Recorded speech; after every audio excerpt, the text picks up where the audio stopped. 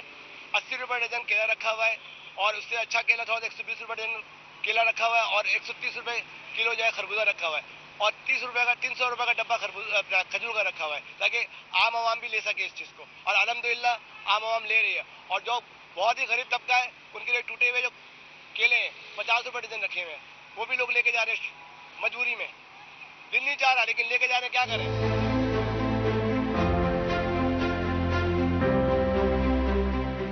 پاکستانی شہریوں نے کہا کہ اقتدار اور سیاست پر حاوی آرمی اسٹیبلشمنٹ نے 8 فروری کو عام انتخابات کرانے کا ڈھونگ کیا اور نام نہاد عام انتخابات میں بے شمار دھاندلیوں کے ذریعے چناوی نتائج تبدیل کر کے اپنے کٹ پتلی وزیر اعظم شہباز شریف کی مخلوط حکومت بھی مسلط کر دی. لیکن شہباز شریف کی مخلوط حکومت نے آتے ہی IMF سے قرضہ حاصل کرنے کے لیے جس قدر گڑگڑانا شروع کر دیا ہے اس سے IMF کی شرطیں پوری کرنے کے لیے پاکستان میں پیٹرول, ڈیزل, گیس اور بجلی جیسی بنیادی چیزوں کی نرخوں میں اضافے سے غریب خاندانوں کو درپیش مشکلیں مزید بڑھنے کے آثار نظر آ رہے ہیں.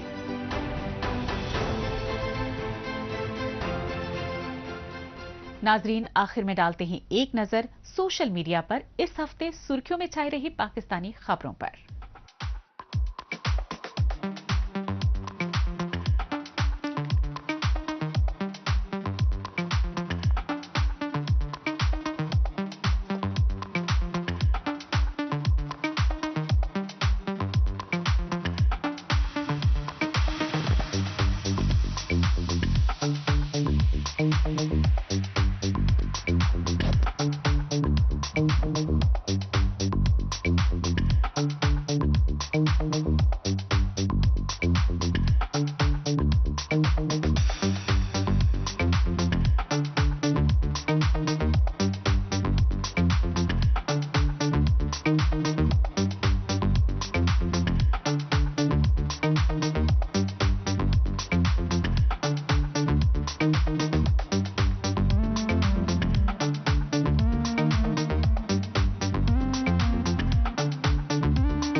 اس کے ساتھ ہی پاکستان رپورٹر کا آج کا شمارہ اب یہیں اختتام پذیر ہوتا ہے. اگلے ہفتے پاکستان رپورٹر کے نئے شمارے میں نئی خبروں کے ساتھ اسی روز اسی وقت پھر ہوگی ملاقات. تب تک کے لیے نمسکار, خدا حافظ.